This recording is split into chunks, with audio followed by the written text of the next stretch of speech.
Nós temos as agências de apoio à pesquisa. Uma delas é o CNPq, a sigla é CNPq, Conselho Nacional de Pesquisa, que é o nome antigo. Hoje se chama Conselho Nacional de Desenvolvimento Científico e Tecnológico, mas manteve a sigla CNPq. Ele pertence ao Ministério da Ciência, Tecnologia e Inovações, MCTI. Então, o CNPq é o órgão de pesquisa, apoio à pesquisa, que está dentro do Ministério da Ciência, Tecnologia e Inovações. Temos o MEC. E no MEC nós temos uma agência chamada CAPES, que é Coordenação de Aperfeiçoamento do Pessoal do Ensino Superior. A CAPES pertence ao MEC. Então, a CAPES está ligada ao Ministério da Educação, o CNPq ligado ao Ministério da Ciência, Tecnologia e Inovações. Mas a CAPES também fornece apoio à pesquisa. Ela não é só aperfeiçoar o professor no sentido da didática, no sentido da docência, mas ela também dá bolsas de mestrado, bolsas de doutorado, bolsas para fazer pós-doutorado, fazer pesquisa para o professor universitário e para estudante, né, poder fazer a sua qualificação acadêmica. Então, nós temos a CNPq, temos a CAPES, que são as instituições federais, nacionais, cada uma ligada a um ministério. Qualquer pessoa pode entrar www.cnpq.gov ou www.capes.gov. É importante o cidadão ver isso, porque o cidadão tem que saber também para onde a sua contribuição está indo. E tudo é claro aí. Aí nós temos os currículos dos professores, os programas. É importante o cidadão também saber que existe essa prestação de contas feita.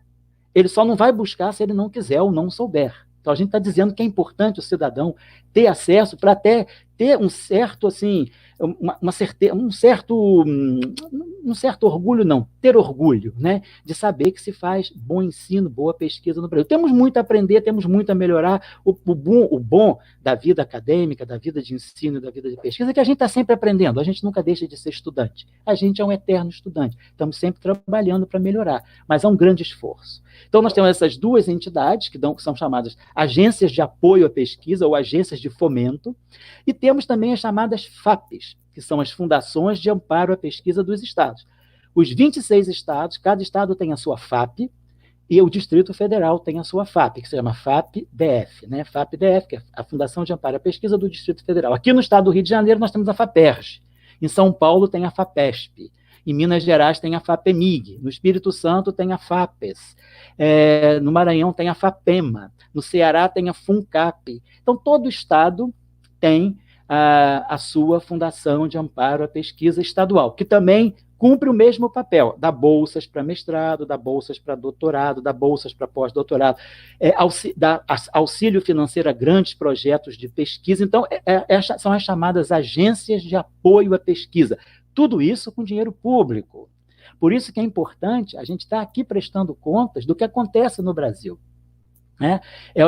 Olha, e digo, nós que trabalhamos no meio acadêmico, cada projeto, cada bolsa é prestada conta, mas, francamente falando, centavo por centavo. A FAPERJ, aqui no estado do Rio de Janeiro, por exemplo, ela tem um escritório, quer dizer, dentro dela tem um setor excelente, que é o setor que vai cuidar da prestação de contas de todo e qualquer auxílio que se recebe da FAPERJ. Então, às vezes, a gente fica com dúvida, porque a burocracia é muito grande. E aí a gente vai ter um contador que explica, isso aqui tem que ser feito assim, tem que apresentar recibo de tudo. Se faltar um recibo, a tua prestação de contas não fica fechada, e você, se for fazer um outro pedido de auxílio, você não pode pedir enquanto aquilo não estiver fechado. É um processo muito cuidadoso. Então, a prestação de contas é feita nas agências de pesquisa, seja CNPq, seja CAPES, que seja nas FAPES também. Então, essas são as chamadas agências de apoio ou agências de fomento à pesquisa. Então, é importante saber que o Brasil, ele investia mais do que agora, mas assim, tem uma preocupação de investir em pesquisa. Atualmente, a gente sabe que tem havido um desligamento disso, houve cortes de bolsa, cortes violentos de bolsa, pelos quais se teve que batalhar muito para se restabelecer. Então, vamos ser sinceros, nós estamos falando aqui de cidadão para cidadão, não vamos tentar esconder a realidade. Nós estamos passando por um momento difícil em que a universidade está bastante sob ataque, os centros de pesquisa também. Tudo bem, não tem nada a ver com pandemia. Antes da pandemia, tudo isso já vinha. Claro que a pandemia agrava a situação de todo mundo, mas não vamos usar a pandemia para esconder certas realidades. Então, o Brasil está passando por um momento difícil no que diz respeito ao apoio, ao amparo, à pesquisa, à educação. Nós estamos passando por um momento difícil. Nós estamos aí num governo com 1 ano e meio, nós temos já, vamos indo agora para o 4º ministro da educação. Isso mostra que nós não nos encontramos muito bem com a educação nesse momento. Diferentemente, né, da época do professor Haddad, em que a gente teve realmente a fundação desses institutos federais que fizeram uma grande diferença. Olha, eu sou testemunha, importante o cidadão brasileiro saber. Havia cidades no interior que não tinham nem hotel. Elas tinham quase que dormitórios, pousadas dormitório. Com a chegada do Instituto Federal, numa cidade pequena, imagina uma cidade de 15 mil habitantes, recebia um campus, né, um polo, que a gente chama um polo de um Instituto Federal. Isso muda a vida da cidade. Você está levando doutores, pessoas estudadas, qualificadas. Isso puxa o ensino daquela cidade para o alto.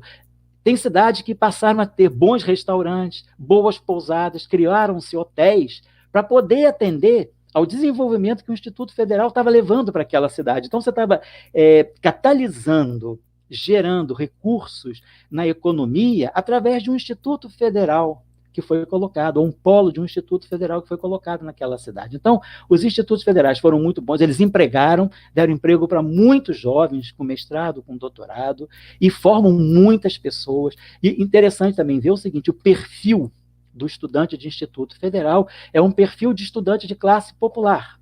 Então, o Instituto Federal ele atende muito a essa classe popular, o filho do trabalhador, o trabalhador também, mas o estudante de classe popular, ele tem, olha, eu conheço institutos federais que são mais do que competentes, são emocionantes.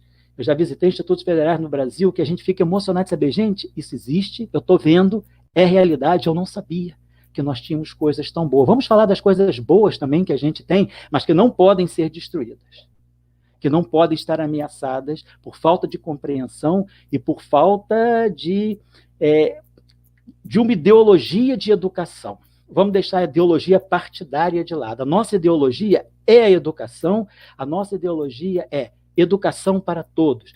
Todos têm que ter acesso ao conhecimento, todos têm que ter acesso à ciência, todos têm que ter acesso à educação. Se quer ou não, é outro discurso, mas não se pode negar o acesso. Depois o cidadão escolhe. Então, isso temos no Brasil. Do ponto de vista dos institutos de pesquisa, o Ministério da Ciência, Tecnologia e Inovações, MCTI, também vocês podem entrar www.mcti.gov, ver tudo que o Ministério da Ciência, Tecnologia e Inovações oferece. Nós temos 16 unidades de pesquisa no Brasil, eu trabalho numa delas, que é o Centro Brasileiro de Pesquisas Físicas, CBPF, www.c de centro, B de brasileiro, P de pesquisa, F de física. www.cbpf.br. Entra-se ali, vê os professores, os currículos dos pesquisadores, os estudantes, os cursos de pós-graduação, as palestras, tudo que se faz no Instituto de Pesquisa está claro nos seus sites. Então, nós temos vários institutos de pesquisa no Brasil, com grande mobilidade com o exterior, pessoas daqui indo para o exterior, pessoas do exterior vindo visitar o Brasil.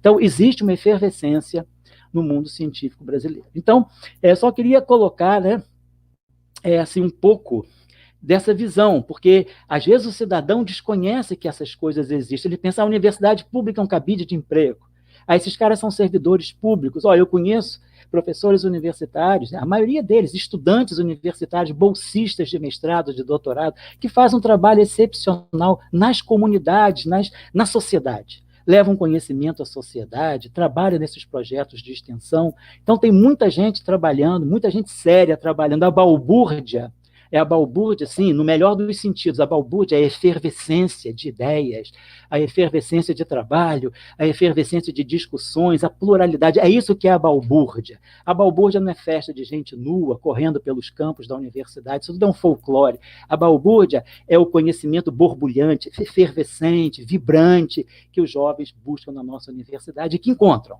Eu sou muito otimista, eu visito as universidades do Brasil, faço questão de viajar muito, já fui desde Roraima até o Rio Grande do Sul, até os confins do extremo norte ao extremo sul do Brasil, extremo leste, extremo oeste. A única universidade federal que eu até hoje não consegui visitar, as duas que eu não consegui visitar, foi Rondônia, a Federal de Rondônia e a Federal do Amapá. As demais eu conheço, já visitei e vejo muita efervescência. O Nordeste tem um parque de universidades federais excelentes, institutos federais excelentes. O Ceará, eu conheço mais os institutos federais do Ceará, espalhados em todo o estado, é fantástico. Os estudantes super idealistas, entusiastas, fazendo pesquisa e buscando conhecimento. É muito importante a gente saber que isso existe e que isso é transparente, está nos sites, é só entrar em qualquer site, tudo está registrado ali, tudo é prestado conta, tudo.